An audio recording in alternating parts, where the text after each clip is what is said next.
Oh, Trapper, what is your beef? Speaking of beefs, some of these beefs are so random. Like, I don't even know where you come up with some of this stuff. As an example, hi, Jim. I have a beef with people who push baby carriages while smoking. I passed a guy the other day who ashed a dart on his baby's head. It's disgusting. That is a disgusting act. Sarah T. Come on, T, really? Or Lady Clone. Hey, Rome, my beef is with the tool bag in front of me at the red light that totally fails to go when the light turns green. I give a quick tap on the horn to awaken them, and they immediately summon the spirit of Chase Elliott and jam the gas pedal through the floor of their rig. Ron, now in the Bay. Then this guy. Hey, Rome, here's my beef. Every Friday, the boss buys pizza for everybody. Guess who's always first in line, Jim? You got it. The office fat guy. He does this thing where he closes his eyes and he puts his hand over the pizza, pauses, and then says, "This piece. This one is talking to me." It's amazing how it's always the biggest piece that talks to this whale. Chad in Orlando. There's your early leader in the clubhouse. Hi, Jim. I've got a beef. It's with my cleaning lady. Every time she cleans my bathroom, she changes my shower head to the jet stream mode. Never leaves it in the pulse massage, mist, or falling rain mode. Nothing like starting the day off under a power washer. Bob in Buffalo. I don't know why, but I kind of like that one. It's kind of a humble brag, but I kind of like it. You know why I kind of like it? I got the same thing going on in my house. I wouldn't complain about it, but I know what you're talking about. Hey, pimp. My beef is with marshals at the local muni that cruise around the course with an iron fist. There's a reason I'm at this goat track paying $25 to play Twilight.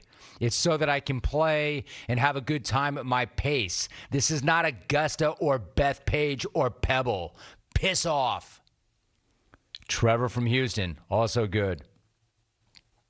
Jim, my beef is with my wife's coworker, Glenn. Glenn sucks so bad at his job that my wife ends up having to do his job and hers, which then causes her to vent to me for 1 to 2 hours every night.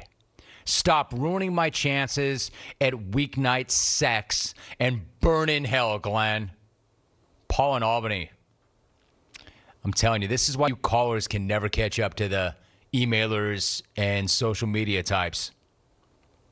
Dear Jim, my beef is with Silk Bra. Taking a shot at Blue Collar Nation yesterday. The world needs more HVAC guys and mechanics. You've probably never worked a hard day in your life, Silk Bag. Go back to losing local city runoffs to illiterate Neanderthals and wheezing off your wife's juice, bud. War Bake Nation, War Blue Collar Nation. Scott Bob in the Bay. UC Jimmy, my beef is with washed up, no longer relevant clones like silky, soft-bodied, substitute babysitter narc leech. CJ in the Bay. Wow. Rome, I got beef with automatic tip screens starting at 18%. You weren't getting 15% to scoop some rice and meat into a bowl. You sure as hell aren't getting 18 to 25%. Steven PHX.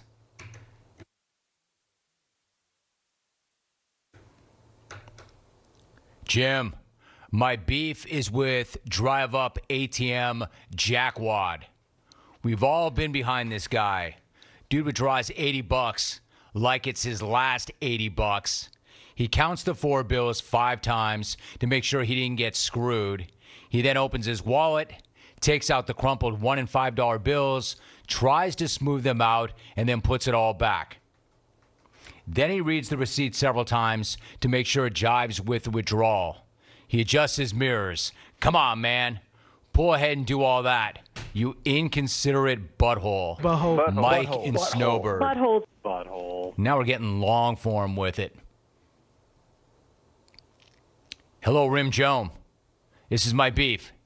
Airlines using the pandemic as an excuse to cut costs and add to the bottom line. Per the flight attendant, for your safety and to limit contact, we will not be offering a beverage service today. Yeah, right, but it certainly doesn't bother them to jam 200 people on the plane shoulder to shoulder with an empty seat or without one. Oh, and please spare me the 10-minute credit card commercial at the end of every single flight. We all know this is not a limited time offer. Funny how safety and limited contact are not an issue while they're walking down the aisle handing out applications. Brad in G-Rap. Hey, Romy. My beef needs a short setup. Back in my college days, I ran with a group of buddies who are all still friends to this day. One of these guys moved to London for a year back in '06. Ever since he moved back to the States, he's been calling us mate. Hey, Bag, you lived there for a year, 15 years ago. Enough already. And Tan Smack, I got a beef. We travel baseball dad. Dudes yelling and screaming at their 12-year-olds like it's Game 7 of the World Series. Get a life, loser. Oh, yeah, your kid hates you. All right, let's go to the phones. 1-800-636-8686. Marshal in Orlando, what is your beef? Yeah, my beef is movies or TV shows that insist on depicting realistic scenes of people vomiting or of women giving birth. Like, we all get it. Both of those events are painful and traumatic. I just don't need to see puke splattering on the floor or women with their legs in stirrups sweating and screaming in pain. It does not make the show any better. So for the love of God, leave something to our imagination. Late. Thank you. See you later. That's a pretty good beef. 1-800-636-8686. I'm looking for beefs on the phones. Let's go this time to... Why don't we go to John in New York? John, what is your beef? Hey, John. Beef was with Jeff in Southfield. The only time Jeff in Southfield should apologize for a phone call is when Scabs makes a good phone call or when Wells can fit into a camera lens. In other words, never, Jim. Have a good day, and thanks for the platform. John in New York. I've not heard him in a while. Showing up with the beef. Hey, John. You know, Hey, John. You're lucky you're my guy, right? If you were anybody else, you would have been hammered. 1-800-636-8686. We're doing the beef segment right now. Let's go to Kathleen in Omaha. She is a mainstay of this segment. Kathleen, what is your beef? MLB are ass turkeys for not giving Madison his no-hitter. How is he supposed to go 9 innings when he's in a doubleheader? It's not his fault his Saturday start got rained out. Give the baby bunny his no-hitter. Kathleen, MLB are, quote, ass turkeys. Give the baby bunny his no-hitter. I never thought that I would say this, but I agree with Kathleen. Give the baby bunny his no-hitter.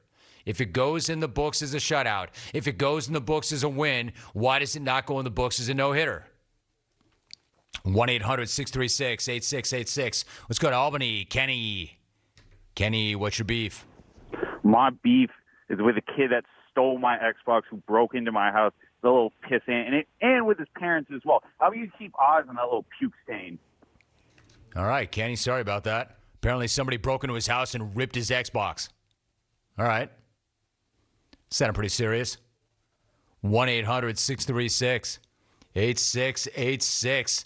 I'm trying to push you callers to keep up with the social media types and the emailers. So far, you're not succeeding. Let's go to Wisco. Suzie in Wisco. Suzie, how are you? What's your beef?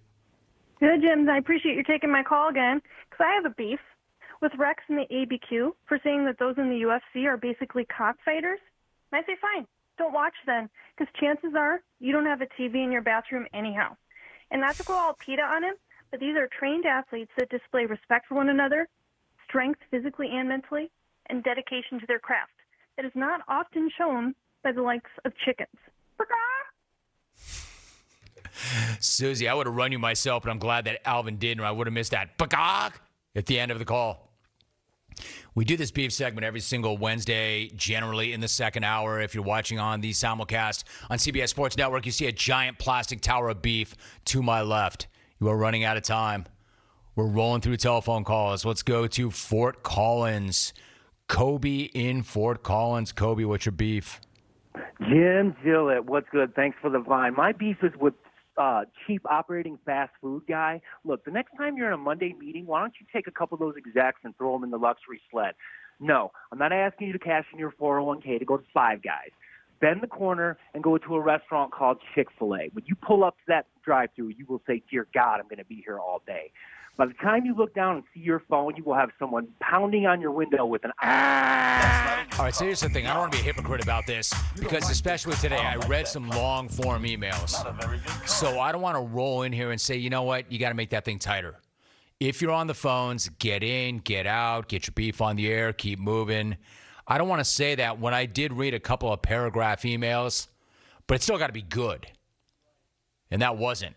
And you're best off being able to get in and get out. Man, just say what your beef is. Say what your beef is. Keep moving. 1-800-636-8686. How about Madison? Pete in Madtown. Pete, what is your beef? Hey, Jim. Thanks for the vine. I just want to point out that these people that you go out to dinner with as a group, and everybody at the table orders their dinner, but you also order appetizers and wine, and everybody eats and drinks the appetizers and wine. But when it comes down to pay the bill, these people look at the bill, they pay for the amount of their entree, and maybe throw in $1 for tax and tip and think that they've covered their share. And then their excuse is, well, you ordered the appetizers and the wine, not me.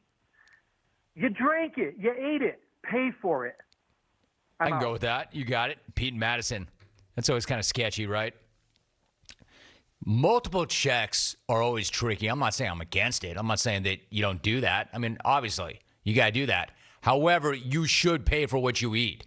You should pay for what you drink. Don't try and put that off on somebody else. Let's go to Bill in Detroit. It's good to have you, Bill. What's your beef? Hey, Jim. Here's my beef. It's the hipsters that go into these little small cafes with about 6 tables, flip open their laptops, and take up all the space for about 4 hours. Finish your coffee, eat your bagel, get the hell out, D-bag. I'm out. I got you, Bill. It's not unreasonable. They're trying to rip the Wi-Fi, man. They're trying to rip the Wi-Fi. They're trying to get out of their house. They got nowhere else to be. They've got no friends. They're trying to write their screenplay. This is not a new thing, but I feel you, and I don't disagree with you. Let's go to Ventura. Terry in Ventura. Terry, what is your beef? Hey, Jim. My beef is with the Sunflower Seed guy. Now, they just got back to playing Little League Baseball and all that. That's great. But during the time they were off, idiots bringing the sunflower seeds to the golf course. No place for sunflower seeds, especially on the green. Dude, you're spitting them on the green. I'm an old geezer. I'm not going to go hands with it for any reason, but that I would. I'm not going to move it even with my putter. Come on, man. Come on, man. I feel you, Terry. You're not going to mark that putt with somebody else's seed? Nah, I hear you, dude. He's got a point now, right? Don't be spitting your seeds all over the green. Nobody wants to roll their putt over that. You're running out of time. Let's go to Cleveland. Pete in Cleveland. Pete, what's your beef? Romeus Maximus, what's up, my man? What's up, dude? My beef is very simple. I hate when cheap business soup bag walks into my restaurant and asks me what comes with the salmon. It's like, bro, look at the English text to the right of where it says Alaskan salmon. It's real simple. Read the print. I love it. Nice job, Pete. Well done. Read the menu, dude. Just read the menu. Don't ask me what it comes with. It's written right there next to the entree. Read the menu. Not bad. Little rally at the end. Did not get off to the best start, but I think we rallied at the end. All right, that is your beef segment.